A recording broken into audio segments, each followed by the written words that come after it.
বিরাট কষ্ট হয় নবীকে এতিম বললেও নাকি মান যাবে। হায়রে পড়া কপাল। আমি তো অবাক হয়ে যাচ্ছি যে হাদিস আর কোরআন যাবে কোথায়, আবার ফতোয়া আসবে। আপনি আপনাদের বলছি শুধু একটু ধৈর্য ধরেন।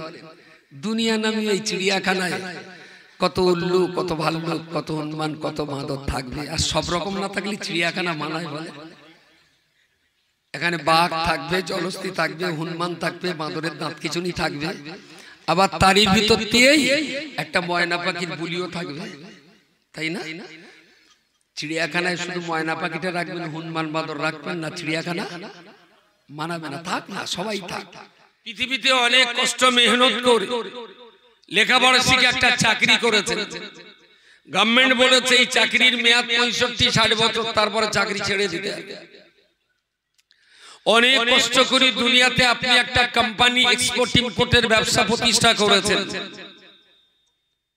নির্ধারিত মেয়াদ অন্তে আপনাকে সেই ব্যবসা ছেড়ে দিয়ে কবরে চলে যেতে হবে।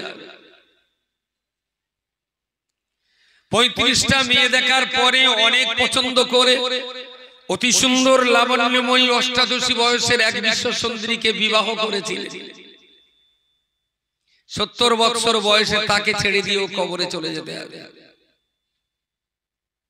পৃথিবীতে সুখ শান্তি আর সম্ভোগ, ভোগ বিলাসিতা, আনন্দ উল্লাসের জন্য আপনি যা কিছু করেছেন, বিরাট লড়াবেড়া করে পঞ্চায়েতের প্রধান হয়েছেন, 5 বছর পরে ছেড়ে দিতে হবে।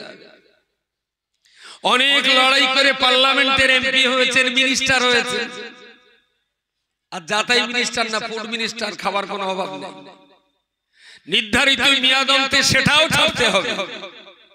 তাহলে পৃথিবীর জীবন জিন্দেগিতে আপনি যত রকমের সফলতা অর্জন করেছেন, প্রত্যেকটা সফলতা একটা টাইমে আপনার মুখে ঝামা ঘষে দিয়ে বেরিয়ে যাবে। কোন সফলতা আপনার জীবন জিন্দেগিতে চিরস্থায়ী নয়, সবটাই ক্ষণস্থায়ী। ব্যবসা করছেন, ওটাও ক্ষণস্থায়ী। পলিটিক্স করছেন, ওটাও ক্ষণস্থায়ী। চাষাবাদ করছেন, ওটাও ক্ষণস্থায়ী। চাকরি বাকরি করছেন, সেটাও ক্ষণস্থায়ী। পৃথিবীতে আপনার কোন সফলতা চিরস্থায়ী নয়। ফাস্তাবশিরু বিবাইকুম, আল্লাহ বলেছেন যারা আমার সঙ্গে কেনা বেচা করতে পেরেছেন তাদের সফলতা এমন সফলতা, ওদের এই সফলতার বিনিময়ে যে জান্নাত আমি আল্লাহ পুরস্কার দেব, আর দুহা কাওরাদিস সামাওয়াতি ওয়াল আরদ, আসমান আর জমিন জোড়া দিলে যতটা বড় হয়, একটা একটা জান্নাত ততটা করে বড় হবে। আর এই জান্নাতে যারা প্রবেশ করবে, সেই জান্নাতে আর কখনো তারা মরবে না। সুবহানাল্লাহ বলেন। এই সফলতা একটা ইমানদারের জীবন জিন্দেগি, চাকরি বাকরি, চাষাবাদ, ব্যবসা বাণিজ্য, পলিটিক্স, যত জায়গায় আপনি সফলতা এনেছেন, প্রত্যেকটা সফলতা একদিন আপনাকে বাই বাই জানিয়ে আপনার থেকে দূরে সরে যাবে। তবে যদি একবার জীবন জিন্দেগিতে লড়াই করে, নফসের সঙ্গে লড়াই করে যদি একটা বার নিজের দেহটা যদি আল্লাহর পথে কোরবানি করতে পারেন, নিজের অর্থ যদি আল্লাহর পথে কোরবানি করতে পারেন, এই বেচাকেনার বিনিময়ে আমার দেহ আর আমার অর্থ এই দুটো যদি আল্লাহর খাতায় দিতে পারেন, আল্লাহ আপনাকে জান্নাত দেওয়ার প্রতিশ্রুতিবদ্ধ হয়েছেন। আর আল্লাহর চেয়ে প্রতিশ্রুতি পূরণকারী আর কেউই থাকবেন না। আর সেই আল্লাহই বলেছেন এই জান্নাতে যারা প্রবেশ করবে, সেই জান্নাতের ভিতরে তাদের আর কখনো মরণ হবে না। এই জান্নাতটা প্রিয় রাসূল বলেছেন, দুনিয়াতে যারা জান্নাতের নেশায় পাগল হয়, জান্নাতটা ঘেরা আছে বিরাট দুঃখ, কষ্ট আর মুসিবতের চাদর দিয়ে। দুনিয়ার এই জান্নাত দুঃখ, কষ্ট, রোগ, শোক, জরা, ব্যাধি, বালা, মুসিবতের এক ভয়ঙ্কর বিপদ আপদে পর্দা দিয়ে জান্নাতটা ঘেরা আছে। জান্নাতে ঢুকতে গেলেই এই দুরন্ত রকমের কষ্ট মুসিবত, রোগ শোক, জরা ব্যাধি, গালি গালাজ, অপমান অপদস্থ, এই সব কিছুর পর্দা ছিঁড়ে তবে জান্নাত। রাসূল বলেছেন জগৎবাসীর জন্য জাহান্নামটাকে ভোগ বিলাসিতা আরাম আয়েশে বিরাট শান্তির পর্দা দিয়ে জাহান্নামটা ঘেরা আছে। যারা জাহান্নামে যেতে চায় তারা ওই পর্দা ছেড়ার সময় প্রচুর আনন্দ পাবে, বিশাল সুখ করবে, দারুণ আনন্দ আসে। সেই পর্দা ছেড়ে যখন ভিতরে প্রবেশ করবে তখন বুঝবে এটা জাহান্নাম। যাকে আমরা খুব সোজা সরল ভাষায় বলি আমানি ঠেলে, তারপর আবার এই ঠেলা ঠেলি বললে আবার কেডা বলবেন আবার কি ঠেলতে বলিস তাকে, আমার এখন বিরাট দোষ। আমানি ঠেলে তারপর পান্তা। আমার আল্লাহ পাক রব্বুল আলামিন কোরআন শরীফের অপর একটা জায়গায় বলেছেন ইন্নাল্লাহা লা ইখলিফুল মিআদ, আমি আল্লাহ পাক রব্বুল আলামিন আমার ওয়াদা কখনো ভঙ্গ হয় না, আমার প্রতিশ্রুতি কখনো ভেঙে যায় না। আমার ওয়াদা, আমার প্রতিশ্রুতি আমি আল্লাহ কোনো দিনের জন্য অস্বীকার করি না। যেখানে যার জন্য যতটা আমি আল্লাহ প্রতিশ্রুতি দিয়েছি সেটা অবশ্যই তারা পেয়ে যাবে। রব্বুল আলামিন আল্লাহ কোরআন শরীফের অপর একটা জায়গায় বলেছেন এই জান্নাতের যারা প্রত্যাশী, এই জান্নাতে যাওয়ার নেশায় যারা উন্মাদ হয়েছে, আমি আল্লাহ তাদের জন্য বলছি ওরা যদি সত্যি সত্যি আমার দয়ার জান্নাতে যেতে চায়, ওয়ালা নাবলু আন্নাকুম বিশাইইম মিনাল খাউফি, ওদের জীবনে প্রচন্ড ভয় লাগতে পারে, ওয়াল জুই, ওদের জীবনে প্রচন্ড খাবার কষ্ট হতে পারে, ওয়ানাকসিম মিনাল আমওয়াল, অর্থ সম্পদের প্রচন্ড ক্ষয়ক্ষতি হতে পারে, ওয়ালা আনফুসি ওয়াস সামারাত, ওদের দেহের উপরে জুলুম অত্যাচার আসতে পারে, ওদের চাষ আবাদের ফসলের ক্ষতি হতে পারে। এই পাঁচটা ক্ষতি ওভারটেক করে, এই পাঁচটা ক্ষতি ওভারকাম করে তবে তো আল্লাহ পাকের জান্নাতের দুয়ার। জান্নাতটা খুব সোজা সাপটা না। আর আজকে যত সুন্দর সাজানো গোছানো, ফুল দিয়ে, লাইট দিয়ে, কাপড় চোপড় দিয়ে কি সুন্দর করে একটা দারুণ সুন্দর সাজানো গোছানো মজলিস। 1400 বছর আগে এই কোরআন আর এই ইসলাম কিন্তু এই রকম সাজানো গোছানো মতো বরের চেহারা নিয়ে কোরআন আমাদের কাছে আসেনি। কোরআন এসেছে কিন্তু 1400 বছর ইতিহাসের ইমানদার মুসলমানদের অর্থ আর রক্তের স্রোতে ভেসে তবে কোরআন বারবেরিয়াতে এসেছে। এত সাজানো গোছানো তোষকে বসে কোরআন আমাদের কাছে আসে। প্রিয় নবী মুহাম্মদুর রাসূলুল্লাহ সাল্লাল্লাহু আলাইহি ওয়াসাল্লাম জন্মগতভাবে তিনি অত্যন্ত গরীব ছিলেন। তিনি জন্মগ্রহণ করবার পূর্বে আব্বা ইন্তেকাল করেছেন। জন্মগ্রহণ করবার পরে 4 বছর বয়সে মা দুনিয়া ছেড়ে বিদায় গ্রহণ করলেন। তাহলে যে মানুষটা জন্ম নেবার 4 মাস আগে আব্বা ইন্তেকাল করেছেন, জন্ম নেবার 6 বছর পরেতে মা দুনিয়া ছেড়ে বিদায় গ্রহণ করলেন। এই মানুষ এই বিশ্ব নবী মুহাম্মদুর রাসূলুল্লাহ সাল্লাল্লাহু আলাইহি ওয়াসাল্লাম, আল্লাহ তার সম্পর্কে আল্লাহ পাক স্বয়ং কোরআনের ভিতরে বলেছেন আলাম ইয়াজিদিকা ইয়াতীমান, আলাম ইয়াজিদিকা, ও নবী আমি আল্লাহ কি আপনাকে দেখতে পাইনি? এমন অবস্থায়, এমন একটা অবস্থায়, এমন হালাতে আপনাকে দেখেছিলাম ইয়াতীমান, যেদিন আপনি বিশ্ব সেরা বড় এতিম ছিলেন, যেদিন আপনি বড় গরীব, বড় অসহায় ছিলেন, গোটা বিশ্বের ভিতরে আপনি সেরা এতিম, আপনি সেরা গরীব ছিলেন। আমি আল্লাহ পাক রব্বুল আলামিন সেদিন আপনার পাশে দাঁড়িয়ে আমি আল্লাহই তো আপনার অভিভাবক হয়েছিলাম।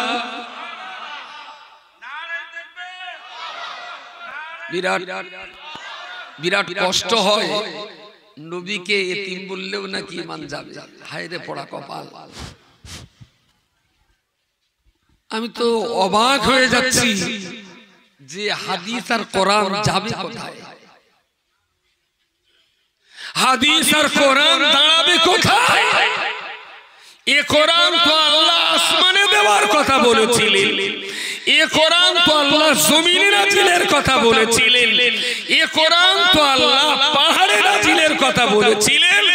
আসমান জমিন পাহাড় এরা সবাই যখন অস্বীকার করলো, দুর্বলতা প্রকাশ করলো যে আমরা পারবো না, আমাদের দ্বারাই হবে না, ওয়াহামালাহাল ইনসান, মানুষ তখন দুপায়ে গিয়ে বলেছিলেন আপনার কোরআন বহন করার জন্য আমরাই যথেষ্ট আছি। সুবহানাল্লাহ।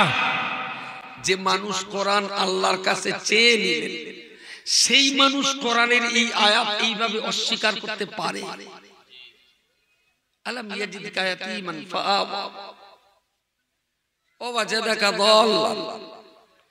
হে নবী, আপনি অন্ধকারে ছিলেন, চারিদিকে আপনি অন্ধকার দেখছিলেন, পা বাড়ানোর কোনো জায়গা পাচ্ছিলেন না, গভীর অন্ধকারে আপনি এগিয়ে যাওয়ার কোনো পথ পাচ্ছিলেন না। ফাহাদা, আমি আল্লাহই আপনাকে সেদিন পথ দেখিয়েছিলাম। সুবহানাল্লাহ, সুবহানাল্লাহ। তাহলে কোরআন শরীফ থেকে এই আয়াতগুলো কি কেটে বাদ দিতে হবে? নবীকে এতিম বলা যাবে না, এগুলো বাদ দিতে হবে। নবীকে গরিব বলা যাবে না, এগুলো বাদ দিতে হবে। তাহলে নবী কি টাটা বিল্ডার, রিলায়েন্স গোয়েঙ্কার মালিক ছিলেন? আর এত কোটি কোটি টাকার মালিক যদি হবেন, তাহলে নবীর চুলায় বছরের মাসের পর মাস আগুন জ্বলতো না কেন? নবী আমার ইফতার করবেন, রমজান মাসে তিনি ইফতার করবেন, বাড়িতে ইফতার করে মসজিদে নামাজ পড়তে যাবেন। নবী আমার আয়েশাকে ডেকে বললেন, আয়েশা আজকে ইফতারের কি ব্যবস্থা আছে? আয়েশা সিদ্দিকা রাদিয়াল্লাহু আনহা একটা পিরিচে একটা খাজুর রেখে আর একটা পিরিচ দিয়ে ঢাকনা দিলেন, পিরিচ দিয়ে ঢাকনা দিয়ে রাসূলুল্লাহর সামনে রেখে বললেন, ইয়া রাসূলুল্লাহ, আজকে আপনার জন্য এটাই ইফতারের ব্যবস্থা। নবী আমার সেটা উল্টে দেখলেন, পিরিচে রয়েছে একটা মাত্র খেজুর। ইফতার করতে যাবেন, হঠাৎ করে আয়েশা সিদ্দিকা এসে বললেন, ইয়া রাসূলুল্লাহ, ইয়া হাবিবাল্লাহ, আজকে বাড়িতে যে কটা খেজুর ছিল, বাড়ির সব সদস্য বুবুরা আপনি মিলে সবার ভাগে একটা করে খেজুর পড়েছে, আপনার ভাগে একটা খেজুর, আমাদের ভাগে একটা খেজুর। ইয়া রাসূলুল্লাহ, ইফতার করার সময়তে এই খেজুরটা যেন সব খেয়ে ফেলবেন না, অর্ধেকটা খেজুর এখন ইফতার করো না, বাকি অর্ধেকটা সেহরি করার জন্য রেখে দেবেন। সুবহানাল্লাহ। নারায়ে তাকবীর, নারায়ে তাকবীর। মুজাহিদে মিল্লাত মুফতি আব্দুল মতিন সাহেব হুজুর সেহরির জন্য কিন্তু নারায়ে তাকবীর, সেহরির জন্য আর নেই। এই একটা খেজুর দিয়ে অর্ধেকটা খেতে হবে আর একটা রেখে দিতে হবে সেহরি করার জন্য। আমরা যে ইফতারকারী মাঝ বয়সের বীরের যদি লাভ করে পার হতে বলি, বীরের রিস্ক নেবে না। ইফতারের যা টাল, রাসূল এক খেজুরের অর্ধেক দিয়ে ইফতার করেছে, অর্ধেক দিয়ে সেহরি করেছে। সওমে বিসাল। হযরত আবু হুরায়রা বর্ণনা করে বললেন, আমি রাসূলুল্লাহর কাছে বলতে শুনেছি, নবী আমার সারা দিন রোজা করেছেন, সারা দিন তিনি রোজা করেছেন, সন্ধ্যাবেলা ইফতার চাইলেন। আয়েশা বললেন, ইয়া রাসূলুল্লাহ, ইফতারের কোনো ব্যবস্থা করতে পারিনি। নবী আমার ইফতার না করি মসজিদে নববীতে চলে গেলেন, নামাজ পড়লেন রাত্রিবেলাতে। সেহরি করার সময় বললেন, আয়েশা রে, আজকে বাড়িতে সেহরি করার জন্য কি ব্যবস্থা আছে? আয়েশা বললেন, কোনো উপায় নেই, কিছুই ব্যবস্থা করতে পারিনি। নবী আমার পরের দিন রোজা রাখলেন, দ্বিতীয় দিন ইফতার করতে বসলেন। ইফতার করার সময় কিছু পেলেন না, সেহরির সময় কিছু পেলেন না। নবী আবার বললেন, আয়েশা রে, পরপর দুটো দিন পেরিয়ে গেল, না ইফতারির কোনো খাবার পেয়েছি, না সেহরির কোনো খাবার পেয়েছি। কোনো খাবার যখন তিনি পেলেন না, পানিও তিনি পান করেননি, আজও পানি পান করেননি, কালকেও পানি পান করেননি। তৃতীয় দিন রোজা করেছেন, না ইফতার মিলেছে না সেহরি মিলেছে, দুঃখ করে তিনি পানীয় পান করেননি। চতুর্থ দিন একই অবস্থায় কাটল।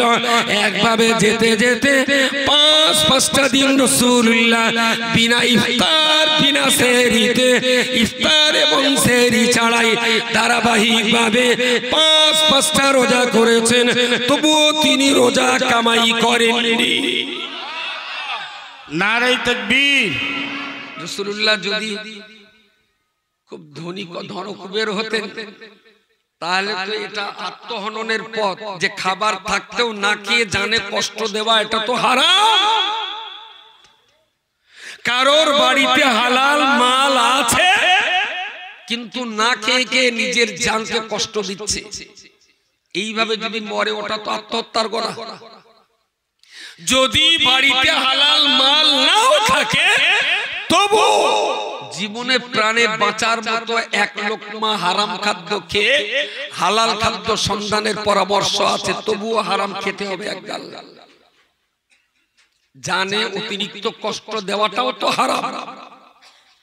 রাসূলুল্লাহ পরপর 5টি রোজা করলেন, না খেজুর খেয়েছেন না পানি খেয়েছেন। এই রোজাটাকে বলা হয় সাওমের সাল। তিনি কি টাটা বিল্লার মালিক ছিলেন?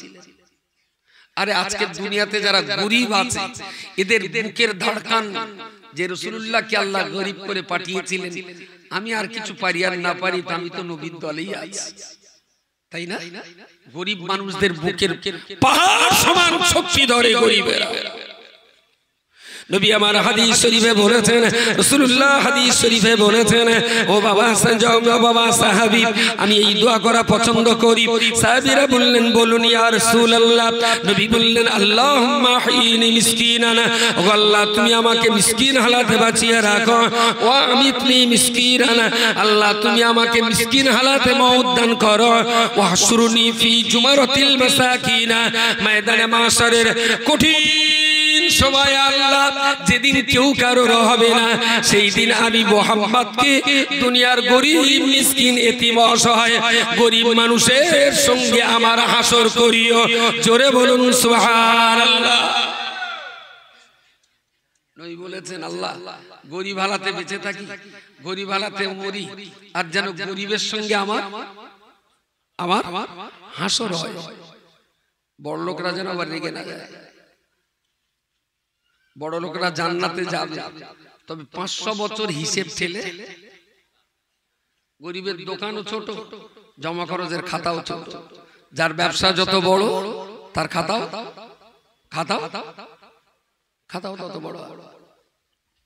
প্রিয় শ্রোতা মণ্ডলী, মনে রাখুন, নবী মুহাম্মদুর রাসূলুল্লাহ সাল্লাল্লাহু আলাইহি ওয়াসাল্লাম উনি যেদিন ইন্তেকাল করবেন, ইন্তেকালের সময় একেবারেই আসন্ন, সঙ্গে আলী রয়েছেন। নবী আমার আলীকে ইশারা করে বললেন, আলী তোমার আম্মাজি কোথায় রয়েছেন, একটা বারের জন্য ডেকে দাও। হযরত আলী ছুটে যেয়ে আম্মাজি আয়েশা সিদ্দিকা রাদিয়াল্লাহু তাআলা আনহাকে ডেকে আনলেন। রাসূলুল্লাহ ইশারা করলেন, আম্মাজি আয়েশা সিদ্দিকা নিজের রাসূলুল্লাহর মুখের কাছে দিলেন। নবী আমার বললেন, আয়েশা রে, ও আয়েশা শোনো শোনো, গত কয়েকদিন পূর্বে এই মদিনার বাইরে থেকে কোন একজন ব্যক্তি এসে আমাকে ছোট্ট একটা সোনার মেডেল উপহার দিয়েছিল। আমি বড় গরিব বলে আমার সংসার চালাবার জন্য কোন একজন সোনার মেডেল আমায় উপহার দিয়েছিলেন। আয়েশা মেডেলটা কোথায় রয়েছে বার করো। নবী আমার বললেন, আয়েশা সিদ্দিক ওটা বার করে আনলেন। নবী হাতে করে ধরে আলীর হস্তে তুলে দিয়ে বললেন, বাবা আলী যাও, ছুটে চলে যাও মদিনাতুল মুনাওয়ারাতে। টাকার অভাবে যারা খাবার কষ্ট পাচ্ছে, পয়সার অভাবে যারা ঘর বাড়ি বানতে পারে না, অর্থের অভাবে যারা চিকিৎসার ওষুধ কিনতে পারে না, অর্থের অভাবে যারা গরিবের বাচ্চাদের বিবাহ দিতে পারে না, ও বাবা আলী মদিনার অলিতে গলিতে সংবাদ দিয়ে এসো, ওরা আমার কাছে চলে আসবে। তোমাকে দায়িত্ব দিলাম, এই সোনার টুকরোটা কেটে কেটে কেটে কেটে ওই গরিব দুস্থদের মাঝে বিতরণ করে দাও। জোরে বলুন সুবহানাল্লাহ। আলী বললেন, ইয়া রাসূলুল্লাহ, আপনার শারীরিক এই অবস্থা, এই অবস্থার ভিতরে আপনার এখন এই গল্প। হুজুর আপনি যখন বলেছেন আমরা সোনাটা দানই করে দেব, কিন্তু আমি এখন আর বাইরে যাব না। হুজুর আপনার কখন কি ঘটে যায় আমাকে অনুমতিটা দিন, আপনার মুখের কাছেই বাকি টাইমটা কাটাই। রাসূল বললেন না, চলে যাবে। প্রিয় নবী মুহাম্মদুর রাসূলুল্লাহ সাল্লাল্লাহু আলাইহি ওয়াসাল্লাম আলীকে বললেন, বাবা আলী, আমি तमाम জীবন আল্লাহর কাছে এই দোয়া করে এসেছি, तमाम জীবন ধরে আল্লাহর কাছে দোয়া করেছি, আল্লাহুম্মা হাইয়িনি মিসকিনান, আল্লাহ তুমি আমাকে গরীব করে বাঁচিয়ে রাখো, ওয়া আমিতনি মিসকিনান, আল্লাহ তুমি আমাকে মিসকিন হালাতে মওত দাও, ওয়াশরুনি ফি জুবারাতিল মাসাকিনা, ময়দানে মাশারে আল্লাহ তুমি আমাকে গরীব মিসকিনের সঙ্গে আসর করিও। ও বাবা আলী, তুমি বলো तमाम জীবন আল্লাহর কাছে আমি গরীবতা জীবন পছন্দ করেছি, আল্লাহ আমাকে ওহদ পাহাড় সোনার বানিয়ে দেওয়ার কথা বলেছিলেন, আমি আল্লাহকে বলেছিলাম, আল্লাহ সোনার পাহাড় নিয়ে আমি মুহাম্মাদের কি কাজে লাগবে? আল্লাহ আপনি যদি আমায় সন্তুষ্ট করতে চান, আপনি যদি আপনার মুহাম্মাদকে খুশি করতে চান, দুনিয়ার সোনার ওহদ পাহাড়টাকে সোনার বানিয়ে দিলে আমি মুহাম্মদ সন্তুষ্ট হব না। আল্লাহ আমার প্রতিবেশী যারা কলমা পড়ে না, আমার প্রতিবেশীরা মদ্যপান করে, আমার দেশের জনগণ ইমানের কলমা পড়ে না, যারা জাহান্নামের খোরাক হয়ে যাচ্ছে, আল্লাহ আমাকে যদি আপনি সন্তুষ্ট করতে চান, আমায় যদি আপনি রাজি করতে চান, আল্লাহ আমার দেশের জনগণদেরকে ইমানের কলমা নসিব করে দিন। ওরা যদি মুসলমান হয়ে যায়, ওরা যদি মদ খাওয়াটা বন্ধ করে, ওরা যদি চুরি ডাকাতিটা বন্ধ করে দেয়, ওরা যদি হালাল পয়সা রোজগার করে, ওরা যদি জেনা ব্যভিচার বন্ধ করে দিয়ে ঈমান আর ইসলামটা যদি গ্রহণ করে নেয়, ময়দানে মাশারের বিচার অন্তে আমি ওদের সঙ্গে করে নিয়ে তোমার দয়ার জান্নাতে যেতে পারবো।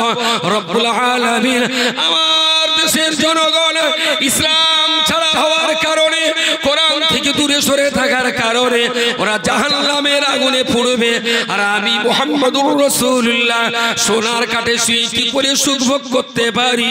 আমি মুহাম্মদকে যদি সন্তুষ্ট করতে চান, দুনিয়ার অর্থবিত্ত সোনা দানা আমার দিতে হবে না, আল্লাহ আমার দেশবাসীর জন্য হেদায়েত তাদের নসিবে কবুল করে দিন। নারে তাকবীর, নারে তাকবীর। আল্লাহ ওদেরকে জান্নাতের রাস্তাটা খুলে দিন। টাকা পয়সা জমিদারি দিয়ে আমি মুহাম্মদ সন্তুষ্ট না, ওরা জান্নাতি হলে এতেই আমার রেজামন্দি, আমি খুব সন্তুষ্ট। নবী আমার বললেন, বাবা আলী, এই সোনাটা আমার ঘরে থাকবে, तमाम জীবন আল্লাহর কাছে দোয়া করেছি, আল্লাহ আমাকে গরিব হালাতে বাঁচাও, আল্লাহ আমাকে গরিব করে গরিব অবস্থায় মরণ দাও, আর আমি মুহাম্মদ চলে যাব, আমি মুহাম্মদ দুনিয়া ছেড়ে বিদায় নেব, অথচ আমার ঘরে সোনার মেডেল থাকবে। তাহলে আমার तमाम জীবনের দোয়া চাওয়া আল্লাহর সঙ্গে তো দ্বিচারিতা করা হবে, আমার ঘরে সোনা থাকবে, এমন অবস্থায় আমি মুহাম্মদ ইন্তেকাল করতে চাই না। বাবা আলী, তুমি এক্ষুনি এই সোনাগুলো বিতরণ করে দাও, গরিব দুস্থদেরকে দান করে দাও, তুমি এইগুলো দান করার পরে তবেই তো আমি মুহাম্মদ শান্তির সঙ্গে ইন্তেকাল করতে পারবো। সুবহানাল্লাহ, নারে তাকবীর। পুরোটাই দান করে দিলেন, কিছু বাড়ি থাকলো না। তারপরে নবীর ইন্তেকাল। প্রিয় শ্রোতা মণ্ডলী, আমরা একেবারেই দুর্বল জায়গায় নই, আমরা একেবারেই হেলো ফেলো আর ছেলে খেলা করতে আসিনি, আমরা একেবারেই জানা বোঝা মোটি জানি না বললে ভুল হবে। মুজাদ্দিদুজ্জামান কুতুবুল আলামা তার দামান আমরা ধরে থাকি, তার আদর্শ বুকের মাঝখানে আঁকড়ে ধরে থাকি, তার জীবনটাকে ফলো করার চেষ্টা করি, তার অন্য কোনো কারণ ছিল না। রাসূলুল্লাহর আদর্শের সঙ্গে ফুরফুরা বিশ্বাস কেবলার আদর্শের যথেষ্ট পরিমাণ আমরা মিল খুঁজে পাই। বিশ্বাস কেবলা ফুরফুরা শরীফের দরবারে বসে রয়েছেন, বাংলাদেশের কিছু মেহমান আসছেন, সন্ধ্যাবেলাতে মশার কামড়ে সবাই যখন ছটফট করছেন, মশার কামড়ে অস্থির, মুরিদরা বললেন, হুজুর কিছু যদি আপনি মনে না করেন, আমরা আমাদের গাঁটি টাকা দিয়ে আপনার জন্য একটা মশারি কিনে দিই, আপনি একটু মশারির ভিতরে আরাম করে বসতে পারবেন। পিসাব কেবলা বললেন, বাবা আবু বকরের রক্ত মশাই খেলে ইসলামের কোনো ক্ষতি হবে না। আবু বকরের দু ফোঁটা রক্ত যদি নষ্ট হয়ে যায় ইসলাম ক্ষতিগ্রস্ত হবে না বাবা। কিন্তু বাংলার প্রান্ত প্রান্ত থেকে গরিব মধ্যবিত্ত এতিম মিসকিনদের ঘরের অনেক বাচ্চার বাবা মারা আমার কাছে দিনের শিক্ষা নেবার জন্য লিল্লাহিয়াতোড়ে হোস্টেলে ভর্তি করা হয়েছে। আমি আবু বকর আজকে রাত্রি বেলাতে মাদ্রাসার বাচ্চাগুলোর খাবারের ব্যবস্থা করতে পারিনি, তাদের জন্য আজকে হোস্টেলে চালির ব্যবস্থা করতে পারিনি বাবা। যে টাকা দিয়ে আমার মশারির ব্যবস্থা করবে ওই টাকা দিয়ে আমার মশারি কিনতে হবে না।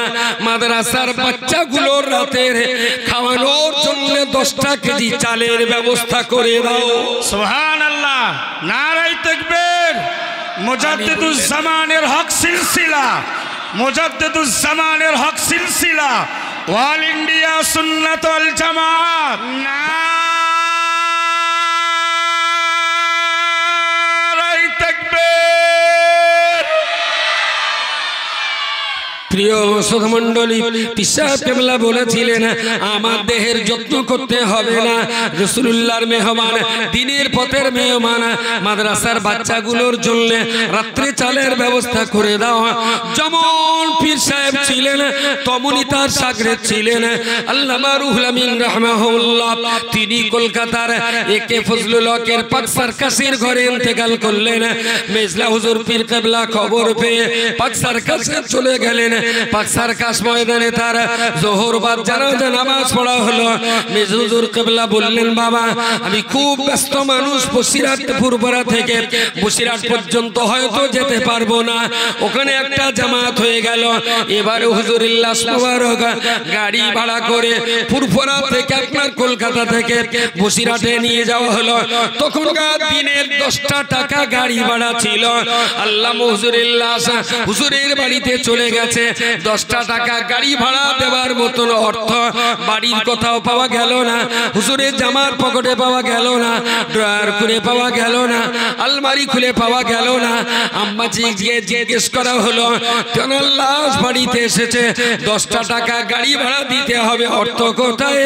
হুজুরের আম্মাজি বললেন, আমার জানা মতে আমার স্বামী আল্লামা রুহুল আমিন আমার বাড়িতে 2টো টাকা রেখে জানলাই।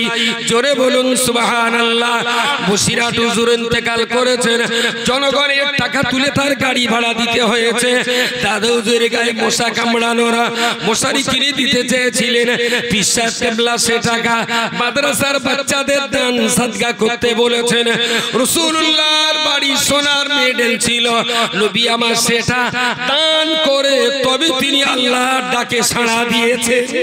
সুবহানাল্লাহ, নারায়ে তাকবীর। জান্নাতটা কি খুব আরামায়েশার ভোগ বিলাসের চাদর দিয়ে ঢাকা আছে জান্নাত।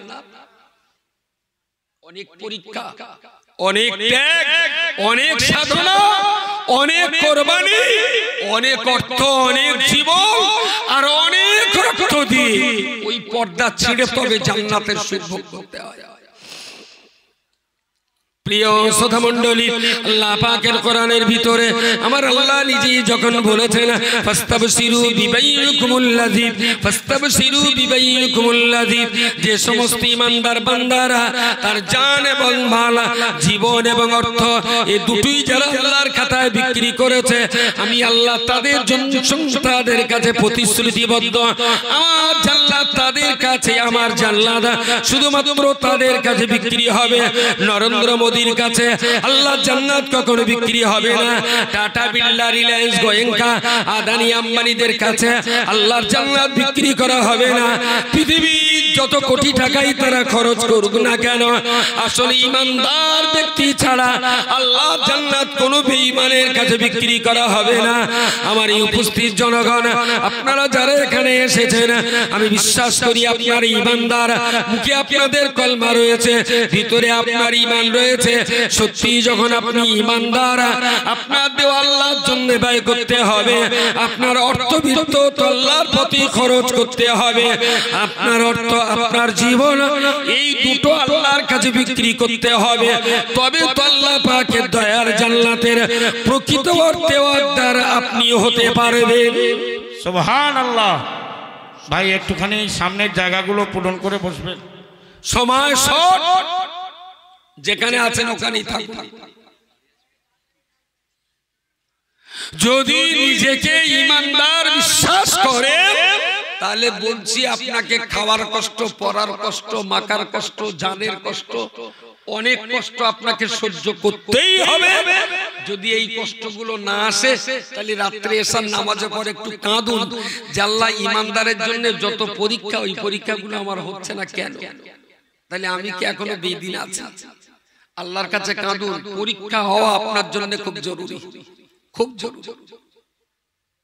যতদিন পর্যন্ত মিনাল খাউফি ওয়াল জুই ওয়া নাকসিম মিনাল আমওয়াল ওয়াল আনফুসি ওয়াস সামারাত, এই পাঁচটা পরীক্ষার যাথা করে আপনাকে আস্তে পিষ্টে পেশাই করা হবে না, ততক্ষণ পর্যন্ত আপনি জান্নাতের হকদার হতে পারবেন না। এটা কোরআনের কথা। সুতরাং এতটা মানুষ যারা এসেছে, উপস্থিত জনগণ বলি, আল্লাহর দ্বীনকে জিন্দা রাখার জন্য একদিন তলোয়ার কিনতে সাহাবীদের টাকা দিতে হতো, একদিন রুটি আর গম জব কিনতে সাহাবীদের টাকা রাসূলুল্লাহ হাতে করে দিতেন, একদিন মাথার পোশাক, মাথার টুপি আর গায়ের লৌহ বর্ম ক্রয়ের জন্য রাসূলুল্লাহ সাহাবীদের কাছে হাত পাততেন দ্বীনকে জিন্দা রাখার জন্য। আমাদের পশ্চিমবঙ্গ নামীয় রাজ্যে দ্বীন জিন্দা রাখার জন্য তলোয়ারের প্রয়োজন নেই, ঢাল, সরকি, বল্লম, বোমা, পিস্তল, কামান, গুলির প্রয়োজন নেই। বাঙালি জাতির জন্য ইসলামকে জিন্দা রাখার জন্য কলম কেনাটা খুব জরুরি। কলম কলম যদি জাতি দ্বীন ও ঈমান, আসলি তালিম আর দ্বীনি তালিম, এই দুটোকে নিয়ে যদি আমরা আমাদের বাচ্চাদেরকে আগিয়ে দিতে পারি তবে পশ্চিমবঙ্গে ইসলাম জিন্দা থাকবে, অন্যথা ইসলাম মরে যাবে। একটা টাইম মুসলমান থাকবে কিন্তু ভিতরে ইসলাম থাকবে না। সুতরাং এতটা মানুষ এই মজলিসে আছে, বাগবাড়িয়া গ্রামের মানুষ প্রচুর দিয়েছে। আমি অন্তত প্রথমে চাচ্ছি গ্রামের মানুষের টাকায় ভিড়, গ্রামের মানুষের উৎসুক জনতা জান প্রাণ উজাড় করে দেওয়া, দান সাদকা তো যথেষ্ট পরিমাণ রয়েছে। বাইরে থেকে অনেক মেহমান এসেছে, আলহামদুলিল্লাহ। গ্রামের মানুষ তো দেবেই দেবে।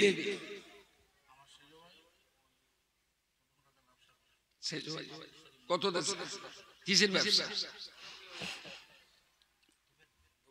ধূপের ব্যবসা, ধূপকাঠি। তার মানে 10 টাকা করে প্যাকেট, তাহলে 10 টাকা করে প্যাকেট বিক্রি করতে 10,000 টাকা জোগাড় করতে কতটা কষ্ট হয়। মাওলানার ভাই কি নাম? শরীফুল্লাহ, আলহামদুলিল্লাহ শরীফুল্লাহ, তার ধূপকাঠির একটা ব্যবসা, ধূপের ব্যবসা। আর অপেক্ষা করেন ফতোয়া আসবে। ধূপকাঠি তো পুজো দিতে লাগে, ওই টাকা কি মাদ্রাসায় চলবে? আবার ফতোয়া আসবে। আপনি আপনাদের বলছি শুধু একটু ধৈর্য ধরেন। দুনিয়া নামী এই চিড়িয়াখানায় কত উল্লু, কত ভাল্লুক, কত হনুমান, কত বাঁদর থাকবে। আর সব রকম না থাকলে চিড়িয়াখানা মানায় বলে? এখানে বাঘ থাকবে, জলস্থি থাকবে, হনুমান থাকবে, বাঁদরের দাঁত খিঁচুনি থাকবে, আবার তারই ভিতর দিয়েই একটা ময়না পাখির বুলিও থাকবে, তাই না? চিড়িয়াখানায় শুধু ময়না পাখিটা রাখবেন, হনুমান বাঁদর রাখবেন না, চিড়িয়াখানা মানাবে না। থাক না, সবাই থাক। সেই সঙ্গে যদি আপনি পরিচয়টা ময়না পাখির দিতে পারেন, বাস জীবন সার্থক হয়ে যাবে। আল্লাহ পাকের বান্দা মুহাম্মদ শরীফুল্লাহ ধূপকাঠির ব্যবসা বাণিজ্য করেন, ধূপের ব্যবসা বাণিজ্য করেন। তিনি নগদ 10,000 টাকা দিয়েছেন। আমি যেহেতু শুরু করেছিলাম, গ্রামের মানুষ তো অবশ্যই দেবেন। বহিরাগত মেহমান যারা এসেছেন আপনারাও যদি একটু দেখিয়ে দেন, গ্রামবাসীরা আরো সাহস পাবে, আরো শক্তি অর্জন তারা করবে। তিনি 10,000 টাকা দান করেছেন, আল্লাহ তার দানকে কবুল করুন, উদ্দেশ্য সফল করুন, তার হালাল ব্যবসা বাণিজ্যে আল্লাহ আপনি বরকত নসিব করুন, পারিবারিক জীবনে আল্লাহ শান্তি রহমত দিয়ে তার পরিবারটাকে আপনি ভরপুর করুন। জোরে সোরে বলুন আল্লাহুম্মা আমিন। নারে তাকবীর। আল্লাহ পাকের আরেক বান্দা আমাদের অত্যন্ত প্রিয়জন জনাব শেখ শরীফ সাহেব, ইসলামপুর কদমগাছিতে বাড়ি, মাদ্রাসার একেবারে জন্মলগ্ন থেকে সহযোগী, আলহামদুলিল্লাহ আলহামদুলিল্লাহ, তিনিও 5,000 টাকা দিয়েছেন। আল্লাহ দানকে কবুল করুন, তার কর্মকাণ্ডে হালাল ব্যবসায় বরকত নসিব করুন, এও পরকালে আল্লাহ বালাই নসিব করুন। খাস করে আল্লাহ তার দুটো বাচ্চা এখনো পড়াশোনায় রত আছে, মেয়েটা এখানে ছেলেটা মিশনে, আল্লাহ তার বাচ্চা দুটোর স্মৃতিশক্তি আর মুখস্থ শক্তি বৃদ্ধি করে দিয়ে বাচ্চা দুইটাকে মানুষের মতো মানুষ করার তৌফিক নসিব করুন। জোরে বলুন আল্লাহুম্মা আমিন। নারে তাকবীর। আমাদের পাশে খাসপুর গ্রাম, মারা গেছে 7,600 টাকা তার সন্তানরা দিয়েছে। ও অন্য একজনের কাছে রেখে গিয়েছিল, ও বলেছিল মাদ্রাসায় দিতে। সুবহানাল্লাহ সুবহানাল্লাহ। এগুলো প্রতিষ্ঠানের প্রতি যে আল্লাহর রহমত তার একটা চরম দৃষ্টান্ত। একটা বুড়ি তার ছেলে পিলেদের নাতি নাতনিদের কাছে হয়তো চেয়ে চিনতে লেয়, দাদি বলি যা অবস্থা, সেই সব পয়সা নিয়ে আরেকজনের কাছে আমানত রেখেছে আর বলেছে আমি মরে গেলে এই পয়সাগুলো মাদ্রাসায় দিবি। সুবহানাল্লাহ বলে। হয়তো এ টাকায় রয়েছে 7,000, সে বুড়ির ছেলে পিলেরা নাতি নাতনিরা তারা সেই টাকাটা 7,600 টাকা, আমি তাই বলছি নিয়ে এসছে কারা আছে। যাই হোক, তিনি রেখে গিয়েছিলেন যেই টাকাটা জমাচ্ছি এটা মাদ্রাসায় দেবে। বৃদ্ধা মানুষের মহব্বত প্রেম ভালোবাসায় হয়তো টাকাটা 7,000, কিন্তু রহমত আর মমতার দৃষ্টিতে যদি দেখা যায় এটা 700 কোটির চেয়ে অনেক দামি। আল্লাহ যেন আমাদের সেই মাকে কবুল করে জান্নাতুল ফেরদাউস আল্লাহ তার নসিবে যেন মঞ্জুর করেন। বলুন আল্লাহুম্মা আমিন। নারে